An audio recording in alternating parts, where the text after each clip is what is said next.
It's the Unhappy Hour. Broadcasting to you live from the Milky Way Galaxy, the solar system, planet Earth, North America, the United States of America, California, Los Angeles to be specific. Hello, everybody, and welcome to another episode of the Unhappy Hour. It is the only Cleveland-centric Los Angeles. Let me say it again. This is the only Cleveland-centric, Los Angeles-based sports show that I'm currently aware of. And my name is Brian Engelman. I am your host, as I've been for the past 4+ years. And I appreciate all of you checking out what we have been doing here at the newamericanmedia.com and the TNAM radio network. We've launched another show. It's called Sports and More with Greg Moore. Make sure you follow it. He's on Twitter at GregTime, at GREGTIME. I don't know, he's on episode like 7 or 8, so the next one should be coming shortly. They talk a lot of Tribe and definitely some Cavs over the past couple weeks, and you all know how that played out. Cavaliers did not win a title, but hey, moving on, it's on to the draft. It is Corey's favorite time of the year. He's our stat geek on YouTube. You can find him. He's the one that comments as UFC is MMA. And if you're not linked up with us on YouTube, you're making a mistake, because that's where a lot of great conversation continues. These shows don't end when we end them. That's when they begin. That's when Greg starts commenting. That's when Corey starts commenting. That's when the conversation starts. So youtube.com/thenewamericanmedia. On Twitter, we're at American_media_. Make sure that you follow us. On Facebook, you do a search for The New American Media with spaces in between. Like the page. And we also have our Twitter and YouTube linked up at our homepage, thenewamericanmedia.com, where on the right-hand side you'll see our TNAM radio button. That's where you click play to listen live to our show. All right, does all that make sense? Good. Sure hope it does. Man, it's been a crazy sports... There's a lot of stories right now. You got Dwyane Wade, you got Pete Rose, you got Terelle Pryor, you got Diddy. It's a busy news day, is what we would say. We being me. No, of course, we being my friends also. And that's just this is about, mainly.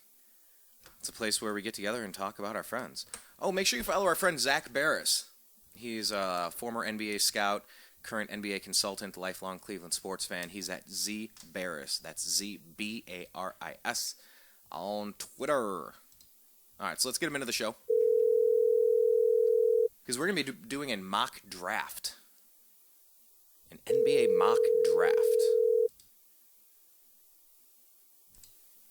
How you doing? Man, I'm doing good.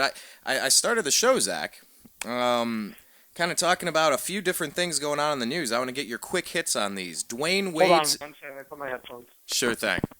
Hey, All right. Dwyane Wade's father, on Father's Day, gets up in front of church wearing a Cavaliers shirt, a Cleveland Cavaliers shirt, and then other pictures with a Cleveland Cavaliers hat, as well as a Cleveland Cavaliers shirt. Dwyane Wade was up in Cleveland hanging out with LeBron, interviewing LeBron during the NBA Finals. Actually, just to let you know, I've got a picture of it. I sat right behind his kids, literally one row behind his kids at Game 6 of the NBA Finals, and I've got a good story about it. So... Okay, I am all ears. So they're sitting in, these are collapsible floor seats. They're literally in the row in front of me. Okay. And his son Zion, the smaller one, is right in front of me. Then one of LeBron's kids, the older one, sitting right. Gloria James also sits a row in front of me too, but she was down about 4 seats to the left. And so it was Zion Wade was right in front of me. LeBron Jr. was right there with them. Then their weird babysitter that looked like Fabio, and then the oldest Wade's son. So all of them. Hold on. I want to hear more about Fabio. So he's like a 5'9" version of Fabio. The guy had long blonde hair. Pretty sure he wasn't straight. Oh man, 5'9" Fabio. All right, hey, you're painting a picture. Keep going. So actually, I don't even think he was 5'9". He may have been 5'6", 5'7". So they've got the all-access passes on. It was the Cavaliers friends and family section right behind the cat, 3 rows behind the cat's bench. And so they, these kids, the entire time they're goofing off on their phones. I mean, Zion Wade, the youngest one, was playing a video game the entire time. LeBron's son was on Snapchat the entire game. He was watching at least, but every break he was on Snapchat. And then the other one he was also on like Snapchat too, Wade's son. So during the middle of a play, there's a big play. LeBron went up for a dunk earlier in the game. Everybody gets up their seats. Well, the oldest Wade kid on the end, his seat kind of collapsed. His classical floor seat. Goes to sit back down, leans back, completely just eats it. I'm not going to say the SH in front of it. But just fell straight back on his ass. I was dying. We were all laughing so hard. I can tell you. But they were in front of me at the game. Wow. So the kids obviously know each other. They're kids, and their daddies are both superstars, and they're both loaded. I can tell you the oldest Wade son and the goofy babysitter were both rooting for the Golden State Warriors come the end of the game. Wow, rooting for the Warriors. Although the youngest one, Zion Wade, seemed like he was rooting for the Cavs. So. Ooh, a house divided. I don't think it's a big deal, but a house divided. But what does Gabrielle Union want? What does Gabrielle Union want? I don't know. Look at the frappening and let's see her pictures. Wait, what picture? She had all those news leak pictures last year. Oh, okay. Yeah, kind of, sort of. Not really, but yeah, I do. I was with Jennifer Lawrence in the iCloud, that thing, right? Yeah. Okay. Yep. Yeah, I know what you're talking about. All right, gotcha. But seriously, so we have this Dwyane Wade thing going on. Pat Riley, obviously.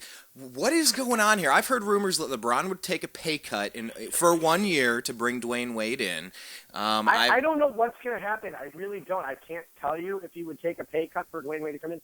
But let's just say they find a way, because I'm not going to go through every plausible scenario, where they either sign him at the veteran minimum, they sign him at the mid-level, or they somehow get him in a trade from Miami at the $16.1 million involving Brendan Haywood's deal and some other contract, which I cannot see Pat Riley helping out the Cavs in that deal. But let's just assume, okay, for a second. But if his alternative was to get nothing back. Here's the thing. In the difficult unlikelihood, let's just pretend in this scenario the Cavaliers wind up with Dwyane Wade. And they have their current roster back minus J.R. Smith. Okay? Let's just pretend this is the roster, okay? All right. That team would be disgusting. I know. Let's just take your starting lineup. It'd be Mozgov, Love, LeBron, Wade, and Irving. Okay, you have four offensive options that can just in iso ball, you would kill it. Okay, so let's take the bench. Shumpert, Thompson, and Varejao are your top three off the bench. Also, think about adding a decent backup point guard this offseason, whether it be Norris Cole, whether you get him for the mid-level. Like I said, whether that might be Mo Williams. Think how deep this team is going to be next year. Add those pieces to a healthy team. You're looking at a team, and I'm being serious, if they were to assemble that roster, I'm not saying they're going to get Dwyane Wade, because that's far from what I'm saying, as you know that. You assemble that roster, you get these guys playing, Wade wouldn't have to play more than 25 minutes a night. Most of these guys wouldn't. They'd be killing teams. Yeah, and that would save them the wear and tear of, going 42. This team would be so unnecessarily deep during the regular season. It just, they'd be killing teams. They'd be crushing teams. It'd be a historically talented roster. Let's put it that way. Yeah, and a now lot of hardware, we're finally seeing that this team, when healthy, would have been a historically talented roster, too. Because, like I said, a team without Love, Irving, and Varejao still managed to beat a historically great team in the Golden State Warriors. And I said historically great, I'm putting in quotation marks. Yeah, we heard that. Top 10 best regular season records of all time. Hooray. Because that Cavs team wasn't, it took them a month and a half, 2 months to make those trades and become a different team. Overnight. It took Golden State a couple of years to do it. So, this team finally started to push it in the postseason when they proved they were a juggernaut. Offensively and defensively. And, we saw what Kyrie Irving was capable of defensively in Game 1, something we had really never seen from him. Really?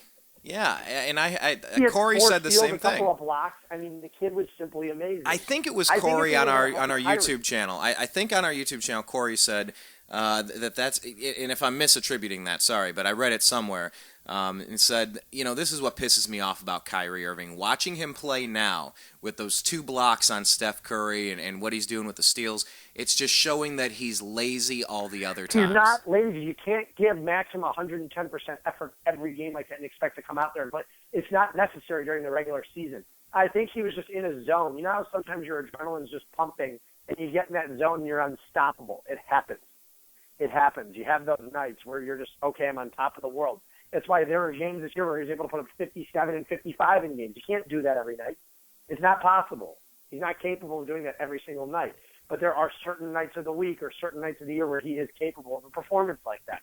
That's what I'm saying here. I'm not saying that's a fair he's going to point. sit there and he's going to win a Defensive Player of the Year award. He's going to have some great games, some great looks where he's locked in defensively. I mean, all those guys, for the most part, you rewatch the first 3 games of the series, all of those guys were in a different zone at that point. Yeah. They were all locked in.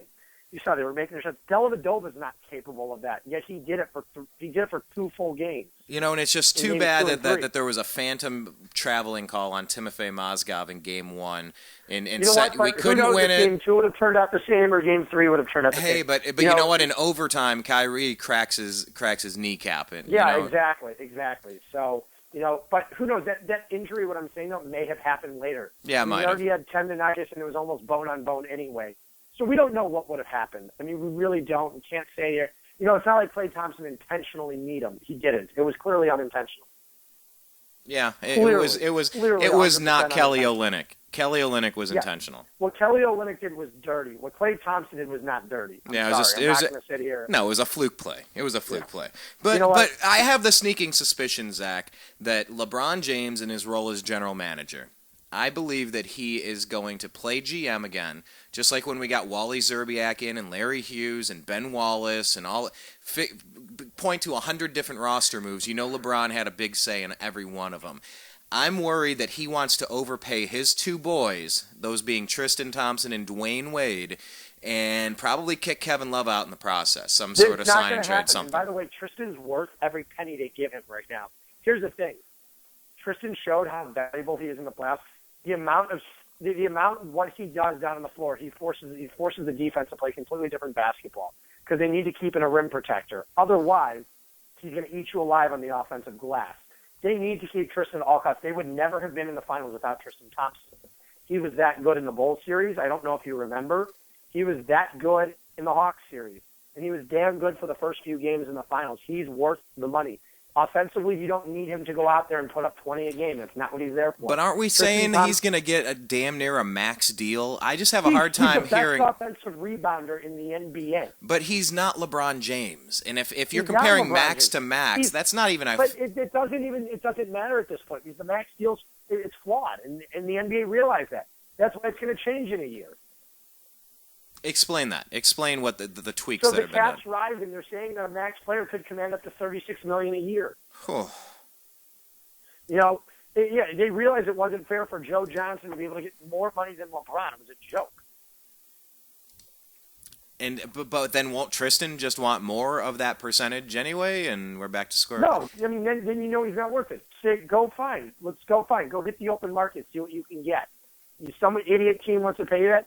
Here's the thing. No team is, other than Golden State, he's not worth that money, or San Antonio. He's worth that money on a team because there are other scorers. When you have other guys that can score offensively, put the ball in the bucket, you don't need a guy like Tristan.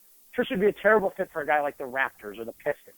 He's a great fit for a team that has 2 or 3 premier scorers where you don't need him to put the ball in the bucket every time. It's not what he's there for. He's the best at what he does, and it's an offensive rebounder. And defensively, he's damn good too. Well, let me clear this up. I want to. He's a great player. Oh, how many times in that Golden State series did you see a Golden State player make an initial move, faking a 3-pointer?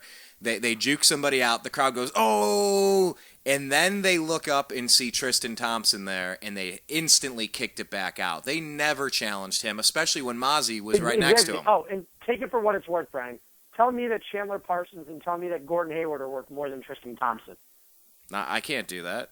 And let me be clear. Gordon Hayward got a max deal last year, and Chandler Parsons got $14 million a year. So you tell me that both of those guys are worth more than Tristan Thompson, and then we'll have an argument because they're not. No, and that's fair. Let me make myself clear as well to the other people that are checking this out.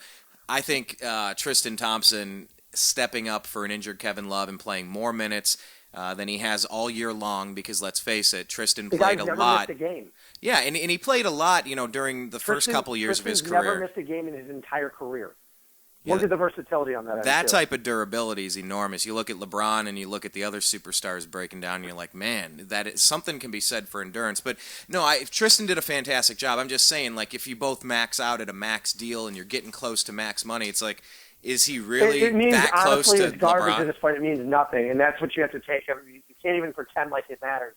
Because if you're going to get in that argument, go, he's making what LeBron's making, he's also making what Gordon Hayward's making. Yeah. So, and like I said, Gordon Hayward is more valuable to his team, the Utah Jazz, than Tristan Thompson is to the Utah Jazz. But put both on the Cavs, Gordon Hayward's not valuable compared to Tristan Thompson. It just is what it is. Right. No, and I get that. There's different fits for different teams. Let me wrap this up, because I want to get to. I got a couple things I just need to get a quick take from you on, and I definitely want to get to the NBA draft. And for anybody out there who's not following Zach on Twitter, he's at Z Baris. That's ZBARIS. Zach, back to D Wade real quick, and then I want to just quick hit, get your opinion on Pete Rose, Terelle Pryor, and Diddy getting arrested today. Did you get my text when I texted you about the Pryor thing earlier? You kind of broke that. I think you broke that. You heard that right right, at the moment that broke it. I have to give them the credit. They were the first ones to break it from what I saw, and as soon as I saw it, I immediately texted you, and I even included their Twitter handle. Oh yeah, that's another thing too. Zach, I don't even know if you're in the group. You might be, but you don't post. We have a Facebook group. I don't post much on Facebook. Yeah, we tend to do a lot of Facebook posting, but yeah, I know. I get notifications about it every day. Ding, ding, ding, ding, ding, ding, ding, ding, ding. Hopefully it's interesting. I read them. I just don't post it. Yeah, I was gonna say, as long as they're remotely interesting, occasionally get a feedback comment. Them. Trust me, I read them. Well, we have this secret Facebook group. It's not. I don't know what the technical definition is, but if you do a search under groups for the Unhappy Hour Sports Show, I believe is what it's called, the Unhappy Hour Sports Show, ask to add the group. And as long as we can verify through your picture that you're wearing Indians, Cavs, Browns, or Buckeyes, then you have a reason to be in the group, and we'll let you in. It's been a lot of friends of friends, and we're quickly up to 700, almost 750 people right now. But we just launched it a few weeks ago, and it's real instant feedback when it comes to a lot of these teams and breaking news stories and instant reaction. It's a really fun group. But anyway, back to Dwyane Wade. I just wanted to ask, Dwyane Wade's daddy, I don't know how many nice Cadillacs he's been D Wade has purchased for him. I don't know how many homes and vacations have been purchased from Dwyane Wade's Miami Millions over the past 10 years or so since D Wade's been in the league. For his father to walk on stage at church wearing a Cleveland Cavaliers shirt, knowing he's going to get photographed. He knows who's been paying his kid. There's no doubt. It means something. It may have been a ploy for Miami to sit there and go, oh, shit, we're going to lose them. We need to pay them. That may have been exactly what it was. Or maybe he genuinely believes his son's going to Cleveland. It could be one of the two. It's so hard to read between the lines with these guys because you don't know what their motive is. Like I said, it could be motive A, which likely it is. It could be motive B. We don't know. We'll know come July 1st. Do you like that the draft is before the free agency period? No, I don't. I really don't. Because it doesn't allow teams to. What it should be is, fill your holes first through free agency and then build through the draft. That's what I like about it. Because let's just say a team like the Lakers goes, let's take D'Angelo Russell. Well, let's just say they would have been the front runners for Goran Dragic. Now they're like, okay, well, we're not signing Dragic. Or they land a big-time center like DeMarcus Cousins in a trade, and they take Jahlil Okafor, let's just say. So that's where I don't like it because it completely screws up. I mean, do you think that other teams would draft accordingly to what they need or best player available? It just depends. I kind of like that free agency starts before the draft. It's just my philosophy, like the NFL. You add the pieces that you can through big contracts, and then you say, okay, now I can pick from any several hundred people, and I get a couple of chances to fill spots that I couldn't get otherwise. Yeah, I think it's better that way, where you have, NFL, let me just think about that for a second. You have 7 rounds, 32 picks roughly per round. And it's like, okay, fine, maybe we signed Paul Kruger as the Cleveland Browns, or maybe we went out and signed Josh McCown, and we'll see if he can get back to his Chicago Bears days and put the lousy Buccaneers year behind him. Then you go into the draft and go, all right, we have 7 rounds, thousands of players to pick from. We already got a quarterback that's a veteran. We got a linebacker, and of course I'm mixing years here with Paul Kruger. But the point being, then you draft around that. I just think it'd be weird to draft and then go, wow, I wonder if I could get that great defensive back. Oh crap, we just picked one in our 2nd round. I wouldn't have done that if I wouldn't. I think it's totally backward. Exactly. That's what I don't like about it, and that's here's the thing, because you have the Lakers. There are available options like LaMarcus Aldridge and free agency. You don't know if you're going to wind up, and there are guys like Goran Dragic. Now, do you sit there, you take D'Angelo Russell, or you take Jahlil Okafor? What do you do? This mock draft for me, I love the top 3 players in this draft between Towns, Okafor, and Russell. I love all 3 of them. I think all 3 of them have potential to be all-stars. Even Emmanuel Mudiay, I think, has the potential to be an all-star too and be an excellent player. He just can't shoot. But looking on it, I mean, there are teams. I'm not even going to get. I will get into it because if the Sixers mess this up by taking another European player, I literally want to punch Sam Hinkie in the throat. Why? What kind of questionable moves would you put on his play? The fact that he took Dario Saric last year, which was fine, but Saric won't be over for another year. He's not coming over this year. If you take Porzingis at 3, I can't deal with it, because then you're giving D'Angelo Russell or Jahlil Okafor over to the New York Knicks. And Phil Jackson doesn't deserve anything right now. I feel like he's just so old and washed up. Yeah, now he's out there criticizing LeBron and all that. It's like, man, he's been saying such stupid stuff all over. 3-pointers don't matter. You got to win in the paint. But look at all the top 4 teams that were in the playoffs at the end of the season. The Rockets, the Warriors, the Cavs, and the Hawks were all the top 4 3-shooting teams in the league. Oh, and by the way, the finals were number 1 and 2. 1 and 2. So Phil Jackson should have just eaten his words and let it go. Did he? Nope. Well, yeah, I don't know what the Knicks are supposed to do to make things better. But they slipped out of that higher spot. They're sitting there at number 4, and I guess I want to get into it, but real quick, new documents came out about Pete Rose's betting on games that he was playing in. Anything to add to your thoughts on Pete Rose with this new story today? Yeah, Pete Rose doesn't deserve to be in the Hall of Fame. He broke the rules. He doesn't deserve to be in the Hall. Simple as that. Guy was betting on baseball. What's the one thing you're not supposed to do when you're playing sports? You do not bet on your own sport. It's illegal. He broke the rules. I don't get why it's such a debate. Yeah, he's a hell of a player. He doesn't deserve to be in the Hall of Fame. If Barry Bonds can't make the Hall of Fame, yeah, Barry Bonds did steroids. Well, apparently that's cheating too. What's the difference? Barry Bonds owns a ton of major records, and yet he'll probably never be in the Hall of Fame. Well, someone that's... Yeah, well, it's going from him to somebody that's produced a lot of major records. Sean Diddy Combs arrested Monday afternoon on the campus of University of California. Kettlebell to one of the coaches. Yeah. Diddy, 45, arrested at the athletic training complex on suspicion of assault with a deadly weapon, a kettlebell, a device used by. It's like a big iron. I don't know. It's got a handle and it's a ball. So there's your kettlebell. I don't know. Anything to say about this one? No, I have nothing. Yeah, I'll let that go. What about Terelle Pryor? That's something I know you have an opinion on. Terelle Pryor, cut by the Bengals and picked up by the Browns, and the stories are saying that it's for him to be a receiver, of all things. What do you make of this? Hey, you know what? How can it hurt the Browns? It really can't. He's a local boy. I know he screwed up the Buckeyes and Jim Tressel with all that tattoo. Yeah, but the thing is, worst case scenario, they'll cut him. Yeah, very true. And he is an athlete. He does have talent. He's a local kid. And, just switching to receiver, it seems so weird. But you know what? I'm open to it. You're so right. This is mini camp. There's plenty of time to try people out and sort out who fits on your roster and who doesn't. But now we're here, coming up on Thursday. The NBA draft, it's all in full swing.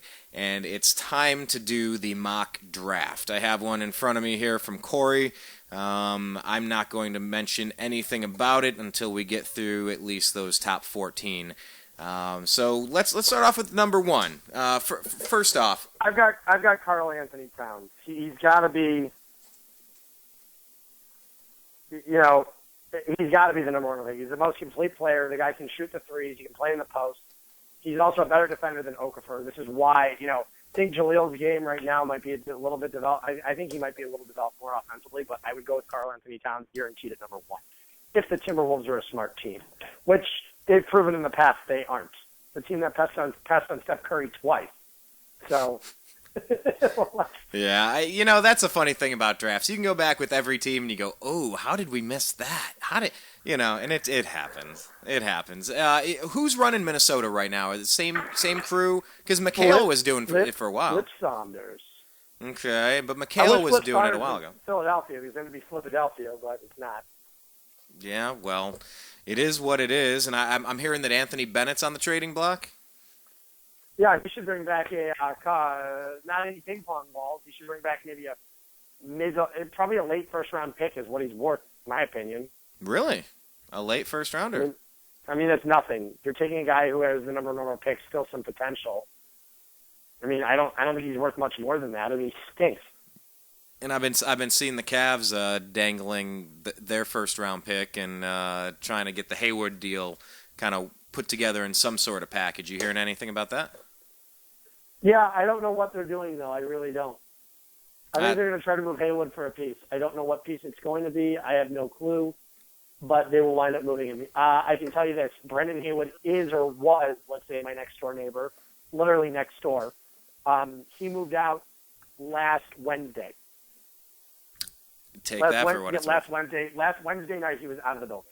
It's probably like the worst kept secret around that's all going No, down. I don't think a lot of people know. We happened to be walking by his door and saw the door was propped open. My roommate peeked his head in there, and actually he's like, dude, Haywood moved out.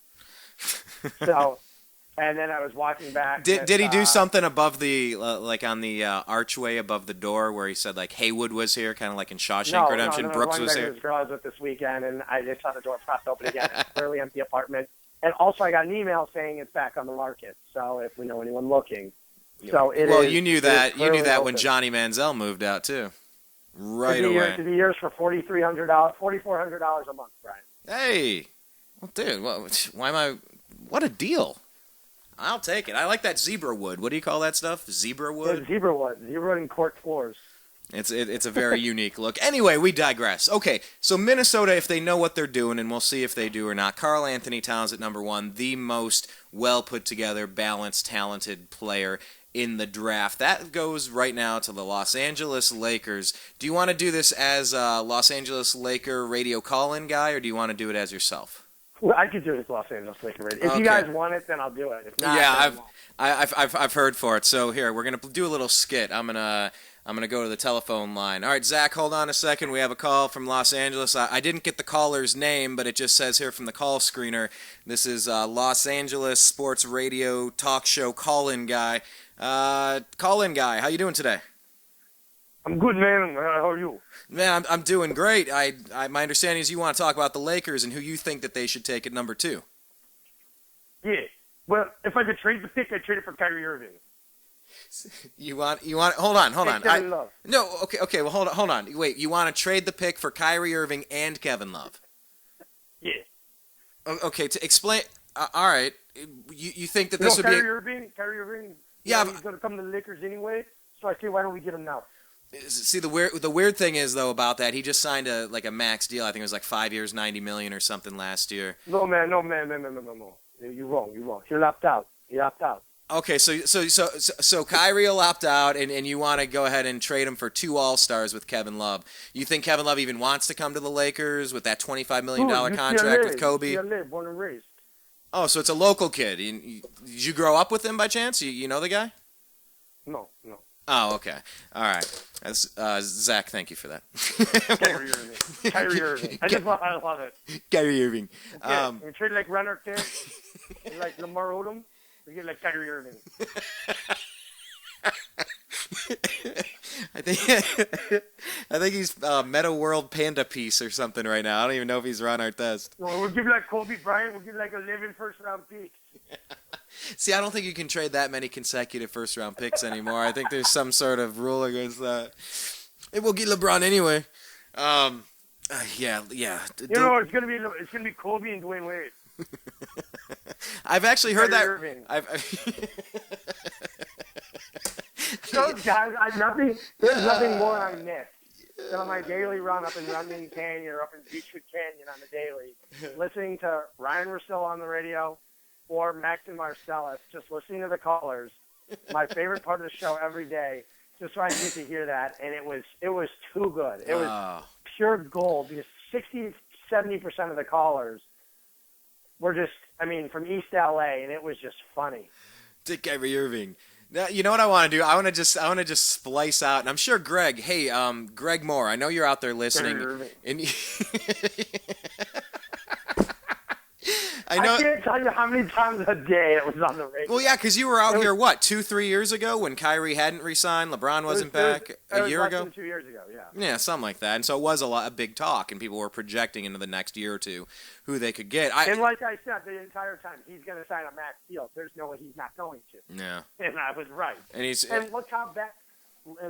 If he would have played the year out, taken a 1-year qualifying offer, and then he broke his kneecap in the finals, how well would that have played out? After hurting his ankle and hurting his exactly why you take the max deal when you can, because it's the safest option. I wonder if that's playing a role in Kevin Love's thing right now. But for Greg out there, I know who's going to listen to this.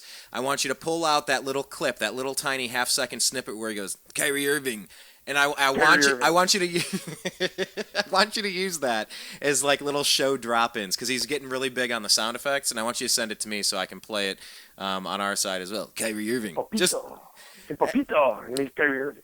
All right, so all right, so the Lakers in their final $25 million year. If it were me, here's the thing. I don't know which way they're going to go with that pick. Either they're confident they're going to sign. Here's a chance. There could be a very decent chance to wind up with LaMarcus Aldridge in free agency. Yeah, I've heard that. If that's the case, I would take D'Angelo Russell. D'Angelo reminds me of a 6'5" Chris Paul. He's an elite passer and one of the best passers I've seen at the college level since Chris Paul. He's got he passes the ball so well. He can also shoot too. I think he has a chance to be the most complete player in this draft. I really do. And I'm not saying that. I've never high on the Ohio State guys in the NBA. You know my thoughts on Aaron Kraft. You know my thoughts on all those guys. Back to Jimmy, Soldier, who I've always really liked. Jimmy Jackson. That was back in the day. Come on, Dallas Mavericks, man. Yeah, no. But I'm saying though, in recent years, I've never. You would have mortgaged your house. Hold on, you would have mortgaged your house on Greg Oden. No, I'm just kidding. I would never have mortgaged my house on Greg Oden. I would have always taken Kevin Durant number one. I said that from the start. But I was also a sophomore in college when that happened. I would have taken Kevin Durant. Fair enough. I love Greg Oden, but he couldn't shoot the free throws. I would have taken Kevin Durant. I thought Kevin Durant was going to be a star. I was having that back and forth debate, though. With the centers. These centers are always such a big risk, and how often do they pan out? It's not that often, but when they do, watch out. You get an Olajuwon, an Anthony Davis, Patrick Ewing, a Shaq. Anthony Davis. I said Anthony Davis is the best prospect I had seen since LeBron James. Yeah. Well, you were really high on Andrew Wiggins. Let's remember that. Yeah. I was high. Well, that was when he was in high school. When he was in college, I had toned it down a little bit. Nike Hoop Summit. But I still saw his potential where he could be that good. And I think Wiggins will be a very good player. Hey, and he was Rookie of the Year. He had a good year, and he's got a lot of room to grow. So we'll see. He just didn't show the assertiveness at Kansas. That was it. He just wasn't that assertive. And let's see how he plays out as a pro. Just because you score a lot of points, as we know, does not translate to winning. So then if we're Lakers then. If we're Lakers, you're saying you would think if you ran that team, and that's how I want to do this. Let's say all these players come off the board once you pick them, and then if you ran the next team, what would you think? You're saying that there's probably something in the works or a decent chance you could possibly sign Here's the thing: if I knew I could line up with LaMarcus Aldridge in free agency, I'm not going to take Jahlil Okafor, or I'm going to take Jahlil and I'm going to trade Julius Randle. But although that would give him a dominant front court, it really would. But at the same time, if you know you're going to have Randall and Aldridge in your front court, go and pick Russell. He's going to be running your offense for the future. He's going to be a fantastic point guard in this league. So that's your pick then. As the Lakers, you take No, D'Angelo I think Russell. they're going to take Okafor. I really do. Okay. I don't think they're going to go right.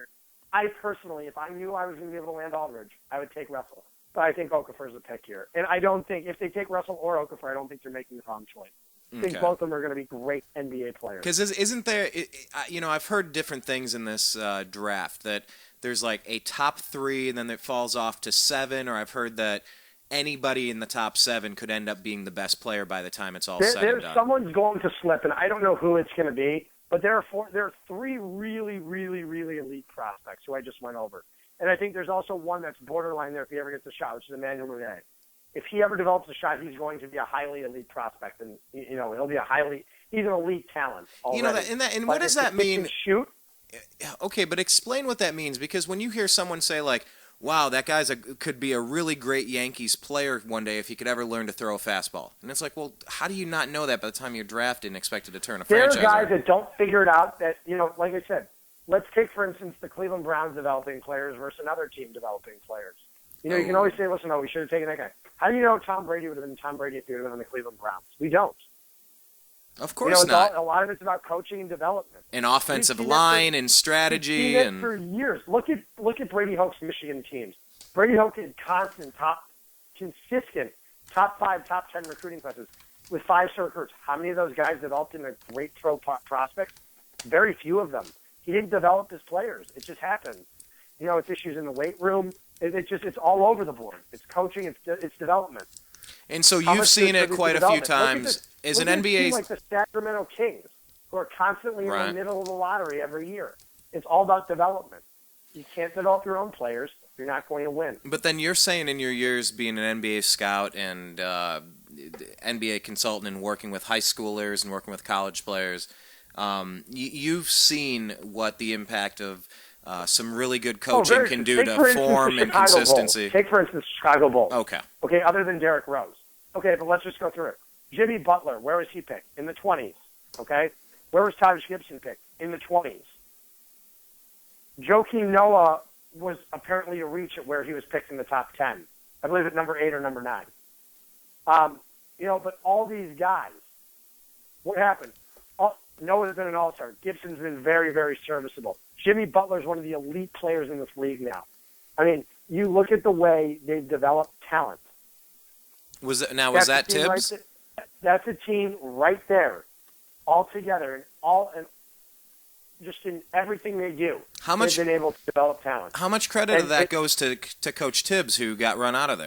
Here's the thing. It goes to the front office for getting these guys who have high potential and steal potential this late in the draft. It goes to the coaching staff for developing these players and the training staff for developing these players properly. And it goes to the current roster for being able to help, taking these guys into the rooms, making them successful.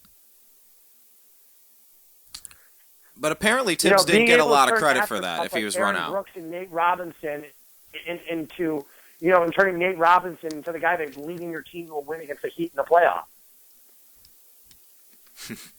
I remember Something that. has to be said for that. It does. Like Minnie Mouse.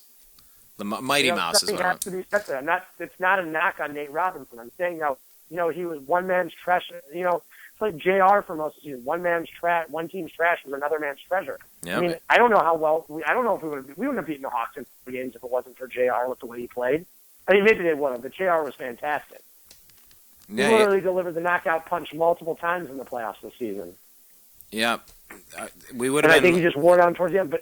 But that's what I'm saying, though. It's all about developing talent.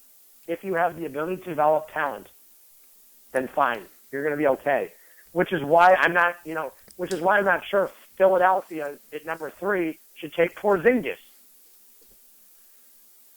They're looking at being in the lottery for the next 3 to 5 years minimum if they take Porzingis. Explain that. Joel Embiid's foot's not healing properly. As good as Nerlens Noel is, he can't score, can't put the ball in the basket. Philadelphia literally has no one that can score.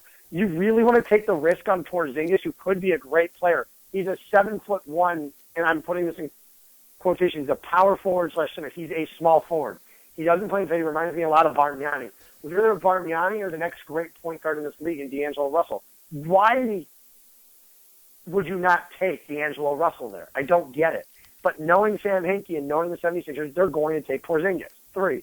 and it just pisses me off more than anything.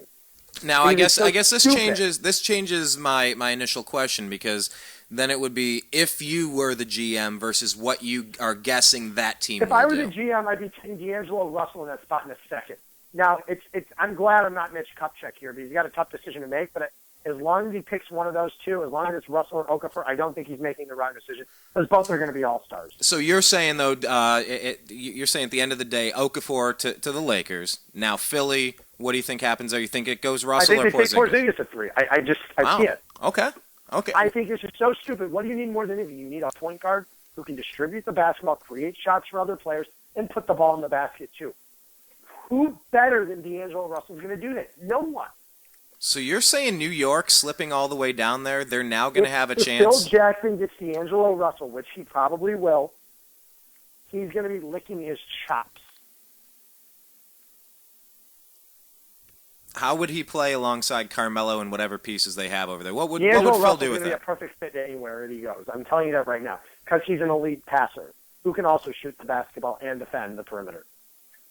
I love D'Angelo Russell as a prospect. I got to watch him a fair amount this season. I got to watch a bunch of Karl Anthony Towns, a ton of Jahlil Okafor. I watched these three guys a lot. Like I said, I don't scout Euroball. I never have scouted Euroball. I find the Euro game to be boring. And, these guys play like 12 minutes a night, so you can't get a real read out of them. It's the honest truth. But is Porzingis, his ability to be the next Dirk Nowitzki, better than being, a superior elite point guard in this league? I don't think so. In the small chance he's going to be, I don't think it's worth it. I do this, Zach, when I talk with, because for the people that don't know, and I don't know how much I've talked to you about it, Zach, but through high school and then in college and then after college, I was in a band, and that's kind of what brought me out to Los Angeles anyway. So when I would meet other musicians and talk with other musicians, I would just kind of cut to the chase. I'd be like, I'm curious, what kind of music do you do? And then I followed that with, before you answer, just answer this way. What 2 or 3 bands have a baby to be something like what you sometimes sound like? Give me a rough idea. So let me ask you the same question a little differently, Zach. When I say Karl Anthony Towns, are there a couple players that you can kind of give me a roundabout, he's a little bit like this guy because of this, he's kind of like that guy because of that? Well, what did you just say?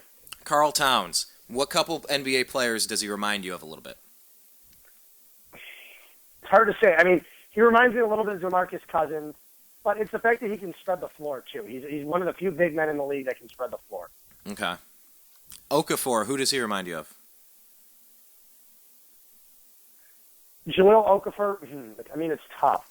His closest comparison in the league, it's really tough to say. I mean, he's obviously, okay, the thing is, he's not a Dwight Howard. There's no doubt about that. He's not Dwight Howard. He's not a good defender. He really isn't. Offensively, though, he's going to dominate you.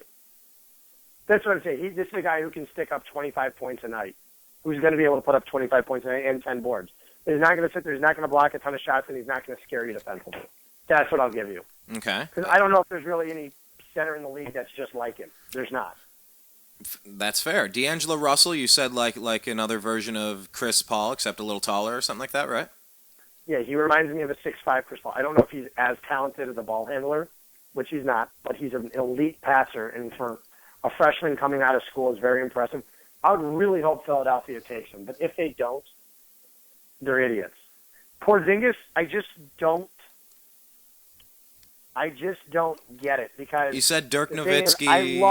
I absolutely love D'Angelo Russell or Okafor in this spot. Because here's the problem right now. Word is that Joel Embiid is not healthy. He's not. His foot's obviously taking longer to progress than normal, so he is not healthy right now, okay? You are screwed if you're the 76ers, because you've sucked now for a few years. What do you have to show for it? Nerlens Noel. You traded away Drew Holiday. You traded away the NBA Finals MVP. You traded away Thaddeus Young. You got rid of all these pieces, okay? And all you're left with right now is Nerlens Noel. That's it. That's it. That's interesting when you Carter Williams. You don't have Carter Williams this year. Jeez. You don't have anything. Wow. Even just when you say it like that they traded away the Finals MVP, that kind of just puts it in very stark perspective, trying to get an idea of what they're doing. That's what I'm getting at. You traded this all away for what? Andrew Bynum and a bag of balls. Wow. That's just so frustrating. I don't like that people are sitting there. I don't believe in the 6-year, 7-year rebuild tournament. I think what Hinkie's doing, stockpiling draft picks, is great. But if you're going to pick these guys who are a bunch of Europeans who haven't had a ton of success in the NBA, really, lately, you had the generation in the early 2000s, guys like Tony Parker that came over, Dirk Nowitzki. You had your successful guys, the Jurgis Ilgauskas in the late 90s.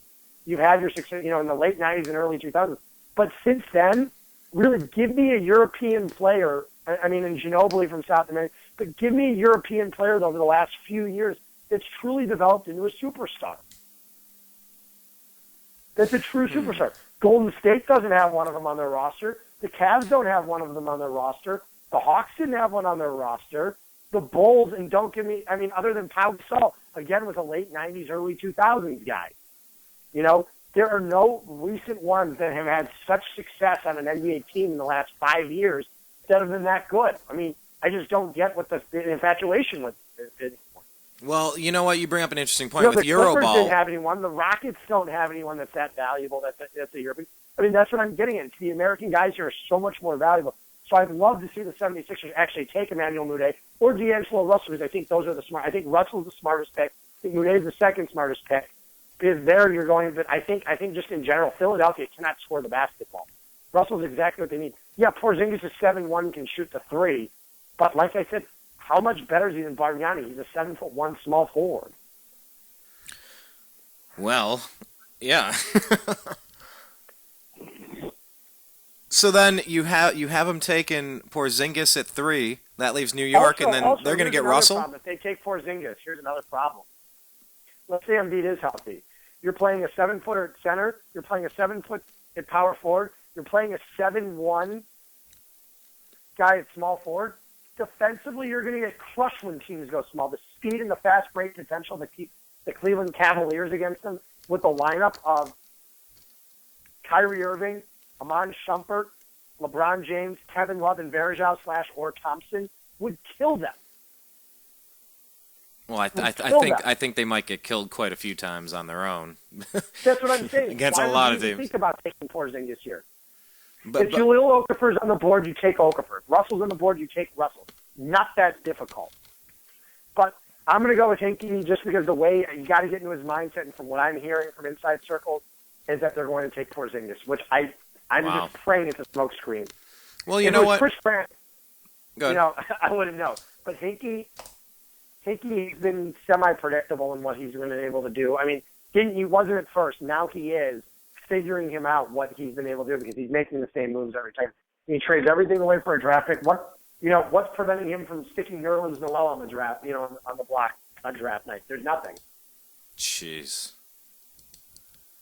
Man, it's hard to make sense of that unless, because there are so few players that turn into LeBron James that are like the sure thing. Maybe you're just trying to wait a decade until you get that chance to get that one person. The thing is, you don't need to wait a decade. You passed up on talent. That's what I'm getting. In the 70s, you proved you can't rely on the draft lottery for success. Okay? The 76ers haven't gotten the number one pick. Yeah, they're not Cleveland. They're not Minnesota, who Minnesota traded Kevin Love, wound up with Wiggins. What a great deal for them. This year. What a great deal for them. It turned out to be a great deal for the Timberwolves. Compare that deal to what happened. What Cleveland's deal was. Cleveland's deal was our chosen. No. I mean before that, our deal was you wait until free agency gets going. You don't make any moves, and your chosen son leaves you high and dry. You have nothing to show for it. You get nothing back except a couple of 30, 31, or what 28 first-round draft picks that aren't worth a damn, so that they could do the sign and trade. There was nobody in the league they could have traded for that would have been equal or near value of LeBron. That's well, of course. Yeah, we haven't seen a player like him in the past. Well, maybe in the history of the game. Who knows? If he plays another decade at a high level and how many titles he'll bring home, maybe he will turn into being one of the best of all time. But he's already there anyway with his career. So. But yeah, exactly what I'm getting at. So. Like I said, I just don't get what's going through Sam Hinkie's mind in Philadelphia. And like I said, I really, really just want to stick to he would choose the best player available. But like I said, defensively, you're going from being a decent defensive team now in Philly to having him she's just having a team that would be nightmarish on the perimeter defensively, especially with a team like this. You're never going anywhere with that team. Draft D'Angelo Russell and make the smart move here and play the smart basketball. So why take the risk with a European or a super? It's the same thing of Darko and Melo. I apologize for taking up the last 10 minutes on this one subject and this one player, but it's the same thing with Darko Melo. Okay, you could have had Carmelo Anthony, Dwayne Wade, or Chris Bosh. Instead, you took some little bozo European who was 7 feet tall and weighed 120 pounds, soaking wet. Some because you had one bozo. good workout. Yeah. That was a cripplingly lousy. That would have changed the landscape of the NBA for a decade. All-star. The Pistons would have wound up winning 3 or 4 more titles with Carmelo because what was the one thing Detroit lacked? Scoring. What was the one thing they couldn't get over the hump with Cleveland? Buckets. Scoring. Yep. You were already an elite defensive team. You replaced Tayshaun Prince with Carmelo Anthony, and you're suddenly the best team in the league. Because Carmelo won't be asked to do the things that he's not very good They at. didn't Being need- a they didn't need leader. him to. You already. The thing is, when you have Playing the Wallaces, defense. the thing is, when you have the Wallaces in your front court, and you've got Chauncey Billups in your back court, okay? I'm trying to think who else was in that starting rotation there. It was, Jesus Christ, it's killing me. I know it was hard enough going through like the Larry Hughes references throughout the finals run. I cannot think of who the fifth starter was. It's absolutely killing me. If only we had a device at our fingertips that could access all the world's information. I've got it. Yeah. By the way, if you're not following Zach, he's on Twitter. He's at Z Baris. That's Z-B-A-R-I-S.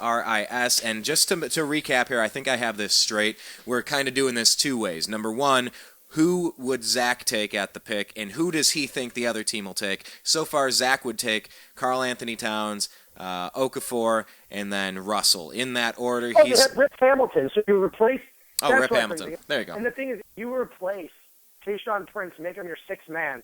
You've got Carmelo Anthony, your starting small forward. Like I said, the Cavaliers were barely able to get over the hump this season. The only reason they were able to beat Detroit is Detroit couldn't score. You put Carmelo, an elite scorer who can get the ball in Chauncey's hand and Rip's hands, all of a sudden it creates more space on the floor. Detroit would have won at least 2 more rings. At least. That was one of the great teams of team basketball in our lifetime. Okay, there was no true superstar on the team. You add Carmelo to that list as much as I give Carmelo.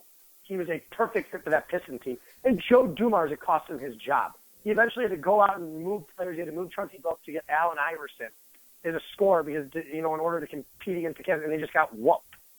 That's what happens. Detroit realized their time had come to an end, and they had to do something that didn't work, and they've sucked ever since. So then how were the rest of those picks in that year? So LeBron went number 1. You're saying, what was it now? Darko went 2. Okay. Darko went 2 to the Pistons. Carmelo went 3 to the Nuggets. Bosh went 4 to the Raptors. And Wade went 5 to the Heat. Okay, let's put Darko back now. Let's say he's not even in that draft, or people say, dude, it's 120 okay. Number pound. 2 is going to be Carmelo Anthony, guaranteed. That goes to the Nuggets. That plays out. Oh, okay. I'm sorry. That goes to the Pistons, rather. And the now Nuggets the Pistons probably would have taken Dwayne Wade or Chris Bosh. They would have. Dwayne Wade in Denver. Denver D. Wade. Denver my Wade. guess is it would have been Bosh. Bosh was a more complete prospect. Okay, so then Bosh over on the Nuggets. Bosh was a guaranteed all-star at power forward. You knew that going in there.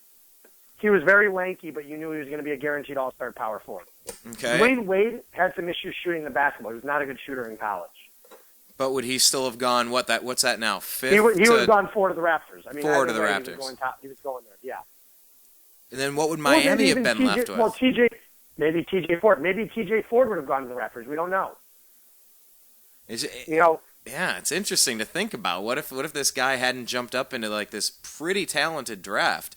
Like the futures of the Pistons would have been different, the Nuggets, the Heat, Wow.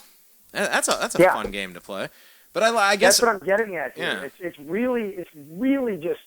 It really stirs your mind over here when you're thinking about this stuff going, how stupid was Joe Dumars?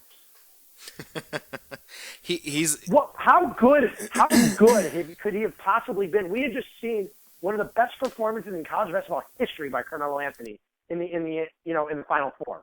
One of the best ever going through the NCAA tournament. He was unstoppable. There were even talks at the time. There were some people who were going, to take him over LeBron James. More developed. Obviously, I don't think any GM would have ever done it.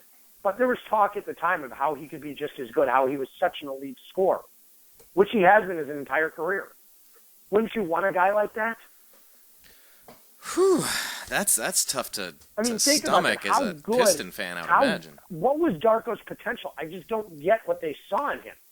You know, what could his potential possibly be? Was it there higher than LeBron James is? But didn't they have an extra pick that year or something? Something weird happened where Detroit wound up. Memphis had a top 1 protected pick. Oh, they got two. I don't know if it was for Lindsey Hunter, for whoever it was. I don't know. It was for someone. Okay.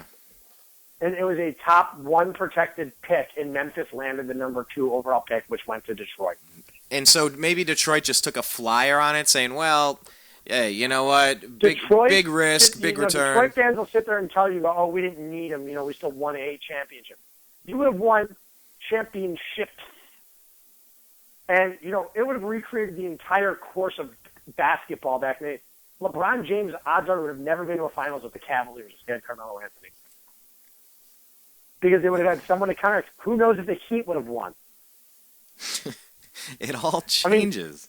I mean, we can sit here. The Pistons could have had one of the best dynasties of the 2000s with Carmelo Anthony. Wow. Or Chris Bosh or Dwyane Wade. I like this all game. 3 of those guys could score the basketball. Well, that's showing the fun of the NBA draft, and it's showing the urgency of making sure that you get this right. I just don't get with the infatuation of the Euro players anymore. You know, like I said, there are a lot of good ones from the late 90s, early 2000s. I already went over the list earlier. There are a lot of them. And not as many recently. Since then, I just gave you the top teams in the Eastern Conference, the top teams in the West. Other than Pau Gasol, who, like I said, was in that portion of the late 90s, early 2000s, where are the rest of these guys?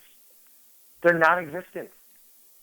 Well, okay, then let's... You know, Nikola Mirotic is a good player. Is he a highly elite player? Absolutely not. He cost the Bulls a victory in a couple games.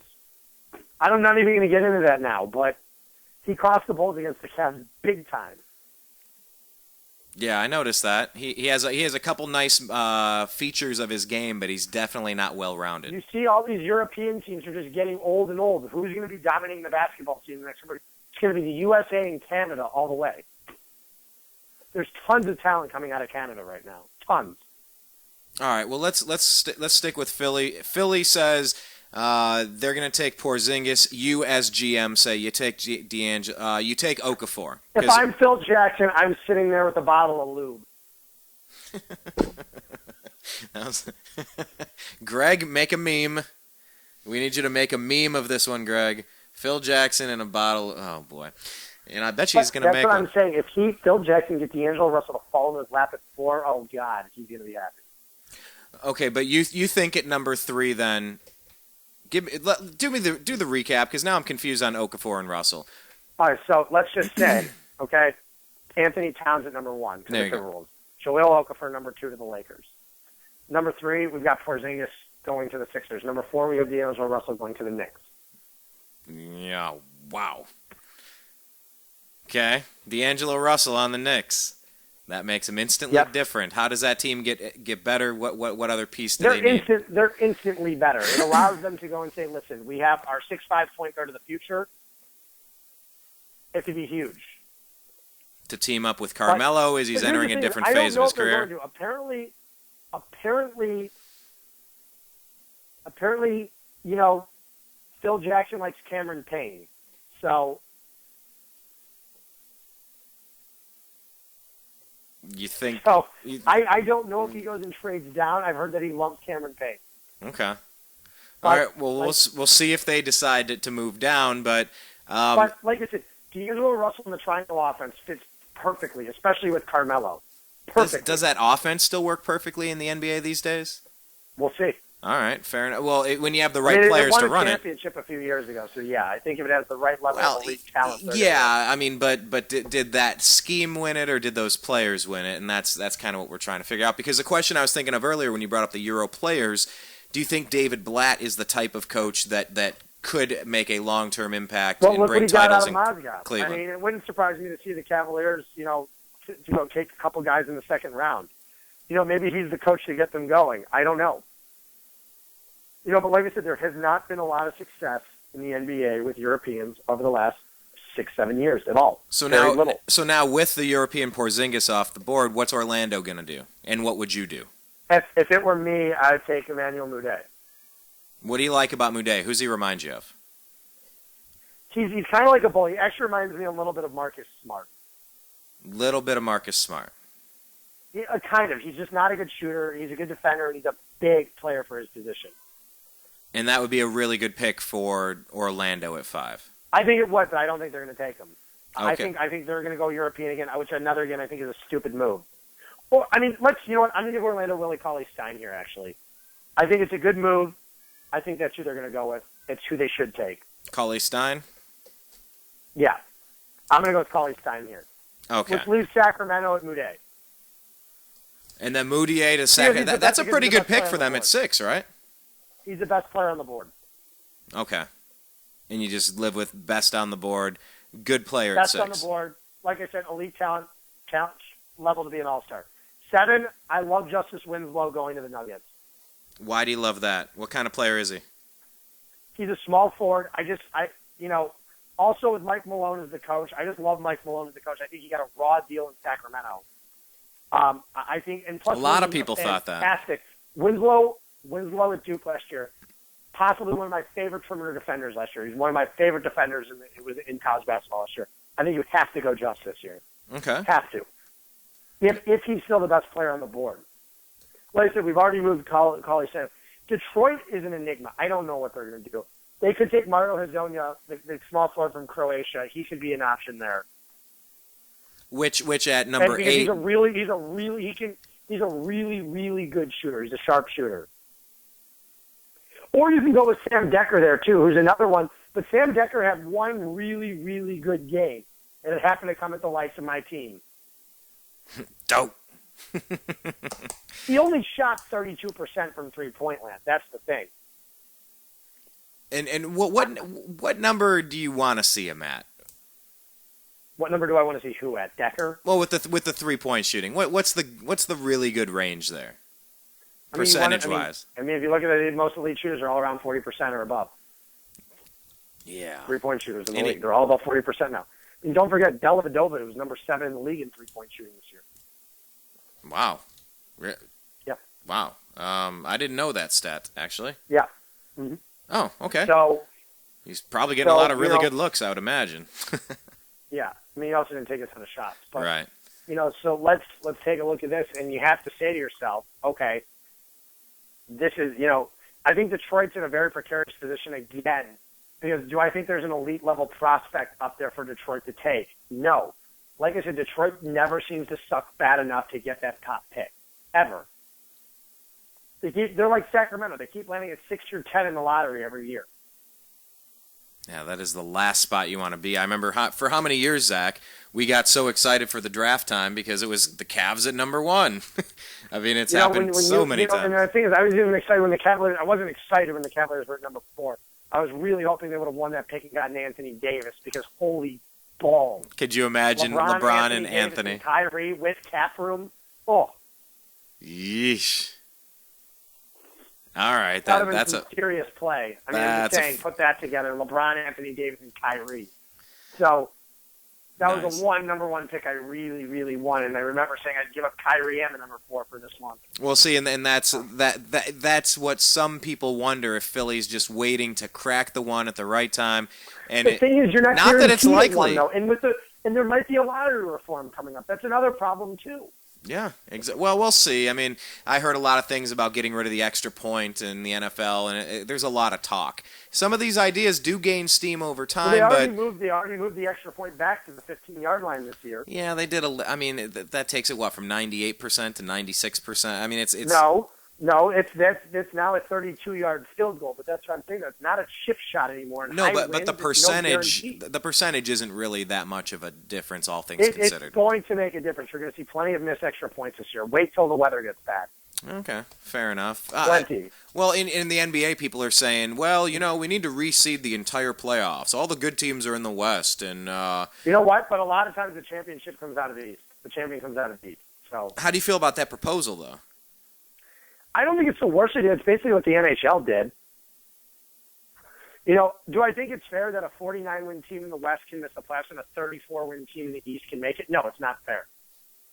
It isn't.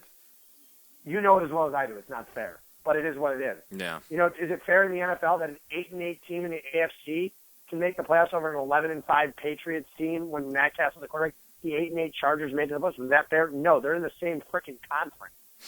At some point, there's got to just be a difference. These division winners, we've seen a division winner come in the fold with a 7-win multiple times now. I mean, you know what? I mean, we've seen wild card teams win the World Series. You cannot keep putting. How can a 10 or 11-win team miss the playoffs when a 7-win team gets to make it? It's not fair. It just isn't. I'd rather see the best teams in there with the best chance to win rather than watching a 7-win football team or a 34-win, team in there. That's a fair point. I think there needs to be some reform. There has to be. It's a fair point. Not Perfect. All right, so let's get back to it. At 8, Detroit ultimately takes who? Hazonia? Or? I think they take Meyer Hazonia.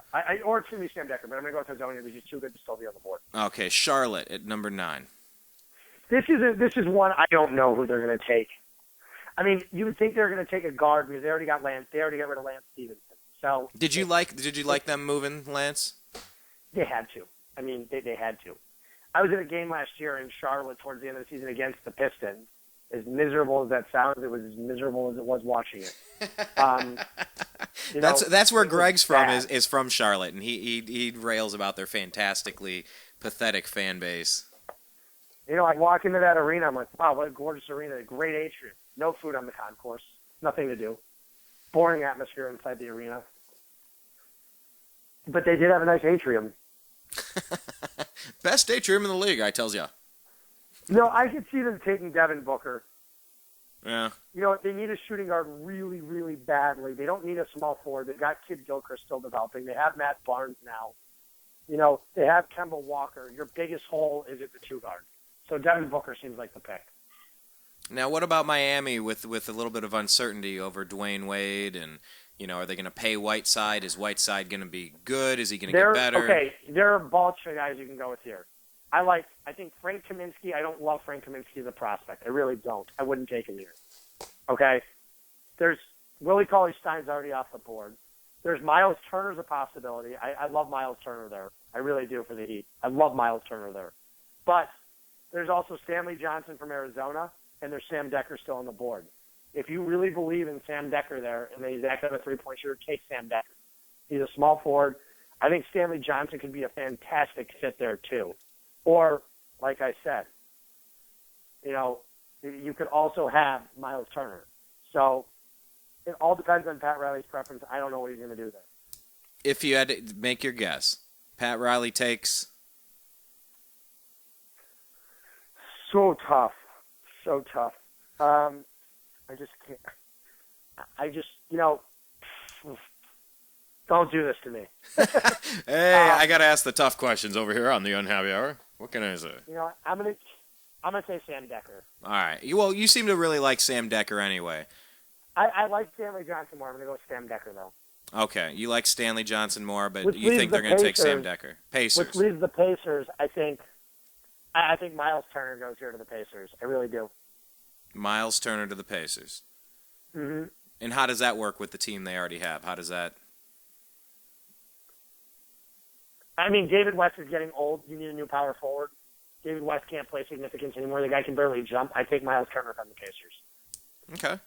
And then you got somebody you can, someone that can mentor you, I suppose, kind of coming up. Then Utah at 12. Frank Kaminsky right here. That is a very Utah Jazz kind of pick. Yep, that's how I'm going with it. Oh, man. All right. Okay, Kaminsky to the Jazz. I think that we'll just leave that there. Suns. This one I don't know what they're going to do. I honestly have no clue what they're going to do here. I couldn't even predict what they're going to pick at this point. Did I already pull Stanley Johnson off the board?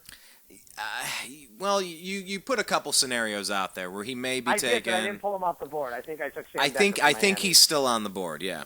Sorry, okay, I'm not writing this down as well as I should. He's the best player. He's the best player available for the Suns at 13. And I'm not saying this is who each team is going to take. This is Actually, I'm saying this is true. They're probably going to take. I'm not saying these are my favorite players. These are the best players going in order because I don't believe that at all. I'm saying what I'm trying to get in the mind of a GM from what I've been hearing. This is what I think. This is what I think could happen. Okay. No, and part of that is because there's two different. There really are two different ways to do this mock draft. Who would you take? And because that's a different set of who's already been drafted and who's off the board versus who do you think they would take or who should they take? They're slightly different questions. But then what round it out? What about OKC? This is tough. So this the thing is, what are you doing in OKC? What are you trying to build for in OKC? Do you want a point guard? Durant is like 1 foot out the door, and they got to be worried about it. You take your small forward because he's a potential superstar if he develops a jump shot. Is Rondae Hollis-Jefferson, fantastic defensive player from Arizona. If he can develop a shot, is going to be an elite player in the league. Who's another guy I think I have been falling to the Cavs at 24 if he can. But I don't think his workouts have been off the charts. Who is this? Who are we in the middle of the lottery? Rondae Hollis-Jefferson from Arizona. Oh, okay. One of my favorite players in there. Not because he's an Arizona kid. Go watch his tournament 2 years ago, how good he was. Not this year, but last year. Fantastic in the tournament. Fantastic. And that's where I saw his true potential. He amazed me with his talent. You have a few other players that you want to tell us about? Because, I mean, obviously we have a few more to get through the first round. Did you want to go through all of it? Bobby Portis also from Arkansas. If Bobby Portis falls, if Bobby Portis falls down, Bobby Portis is one of those guys who could fall. He stretches the floor. He's a fantastic player. Fantastic. I think he's another one that could be a huge steal. Cavs are at 24. They're sitting there. They got some more teams to go through. Celtics, Bucks, Rockets, Wizards, Raptors, Mavericks, Bulls. On Bulls. the board when it comes to the Cavaliers, and like I said, I don't know. Odds are they could wind up trading that player away. But if it's a player they really like, if Rondae Hollis-Jefferson, falls to them, I can guarantee you they'll take him. A lot of the kids in the front office working for the Cavaliers went to Arizona, know him very well, know his coaches very well. Don't be surprised if they take an Arizona player like Rondae. Don't. All right. How much further do you want to go through this? You want to hit every team up? You got a list the lottery, and that was it. Yeah, that's fair. I'm spent. Yeah. Well, and plus, I've been at the car dealership for 5 hours today, so I had enough going on. You want to talk about it? No, I don't. Yeah. I haven't bought many vehicles, especially from a dealership. I think I only did that once. But a lot of my vehicles are like friends of friends, and you're selling a cargo van? My band could use one. Oh, you have an You mean a rape van? Rap Evan. Rap Evan. Rape. No, it's Rap Evan was my custom plates. It said Rap Evan. Rap Evan. That's what I went by as a musician back in Ohio. I will never forget, though. I was playing dodgeball in Hollywood. I was coming out of my dodgeball league. My friend, she was driving home. It was my friend's girlfriend. I go, "Oh, Natalie, I didn't know you drive a rape van." Her car was the car behind the rape van. And there was a creepy guy sitting there with the windows down. And just started looking at me. I'm like, "Oh, God." Oh, like Thank right God, on right on cue, you outed him. I didn't realize he was in the car. I was like, "Oh, God." But, yeah, I think, yeah. That's awesome. No, and that... There's top-level talent, there's lottery-level talent, and then there's a whole bunch of things that can happen, a whole bunch of players. Is there any other steal, any other player that you think might be under the radar that you haven't mentioned yet? Is there any other player that could sneak up through there? I like Dwyane Wright from Utah. What do you like about him? I think he's going to be a good talent. Okay. I really do. Anyone else? Also, getting in the second round, there could be some guys. Montrezl Harrell could be a nice steal, but he's got his issues. Yeah, I don't know about spending picks on guys with issues. I get it if you get a value there. When you get to the second round, I mean, it's just a crapshoot. Hey, Matthew Dellavedova was undrafted. Look at the cool role to he see played. The Cavaliers take Larry Nance Jr. in the second round. Oh. Hey, Larry Nance's been making the rounds. I think he was at a Tribe game for that 95. It was like a commemoration for the 95 Indians or something, and Larry Nance was out there, I believe. Pictures coming in on the Unhappy Hour in our group on Facebook. If you haven't joined our group, do a search for the group because it's kind of like hidden on the side. Search for the Unhappy Hour Sports Group. What is it? The Unhappy Hour Sports Show group. Yeah. Yeah, the Unhappy Hour Sports Show. But yeah, I saw pictures of Larry Nance, and somebody at the Indians event referred to him as the announcer for the Cavs. It was like, oh, facepalm, fail. But anyway, all right, Larry Nance Jr., we'll see how this goes, and I totally agree with you. I think they should have free agency before the draft. I like that idea so much better, Zach. I'm glad you agree with me on that. Oh, real quick before we let you go, here's his mock draft 2.0. This is Corey, one of our regular listeners. UFC is MMA is his screen name. Minnesota, Karl Anthony Towns. L.A., Okafor. Philly, D'Angelo Russell. New York, Moutier. Orlando, Porzingis. Kings, Miles Turner. Denver, Justice Winslow. Detroit, Mario Hezonja. Charlotte, Devin Booker. Miami, Stanley Johnson. Indiana, Kelly how do you pronounce that? Oubre? Yeah. Oubre. Utah, Trey Lyles. Suns, Kevin Looney. And OKC, Jerian Grant. Not a bad one. I mean, like I said, it's a mock draft for a reason. Yeah, it's a lot of fun. Well, you do the NCAA tournament, and you see how very rarely anybody even gets close to getting that right.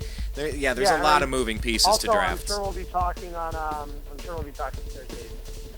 All right. Well, sounds like a plan. Zach, I appreciate your time. Congratulations on your day today. I know it was a successful one, but probably a draining one. So we'll let you get back to your evening, and I thank you again for your time. I thought I was going to pass out. Exactly. Well, get some rest now, and we'll talk to you again in a few. Thanks, Zach. Make sure you're following him. He's at Z Baris on Twitter, at Z Baris. My name is Brian Engelman. You've been listening to The Unhappy Hour here on thenewamericanmedia.com. Check us out, thenewamericanmedia.com. At American_media_ on Twitter. On Facebook, do the search for The New American Media with space in between, and search for the group, The Unhappy Hour Radio Show. And subscribe, youtube.com/The New American Media. Check out our new show, Sports More with Greg Moore. I appreciate you. I love you. Go Cavs. Peace.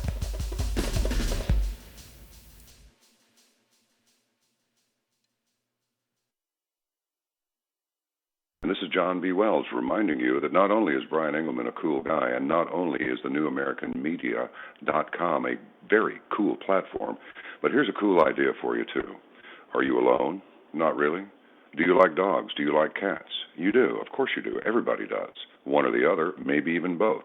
You know, there are a lot of dogs and cats that are at shelters right now, and if somebody doesn't take them home, they're going to wind up euthanized. That's a nice way of saying they're going to be killed, because there's simply not enough room. I guarantee it, the best dogs and the best cats, the best pets come from shelters. There's something about dogs and cats.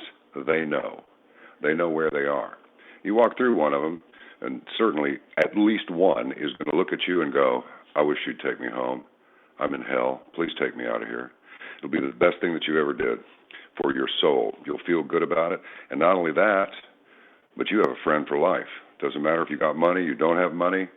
Well, it doesn't make any difference to a dog or cat. All they need is the sound of your voice and maybe even the stroke of your hand, and they're fine. Maybe a little food every once in a while. The sweetest sound that those pets ever hear is your voice. Think it over and adopt a cat or a dog from a local shelter today. I'm telling you, you'll be glad you did.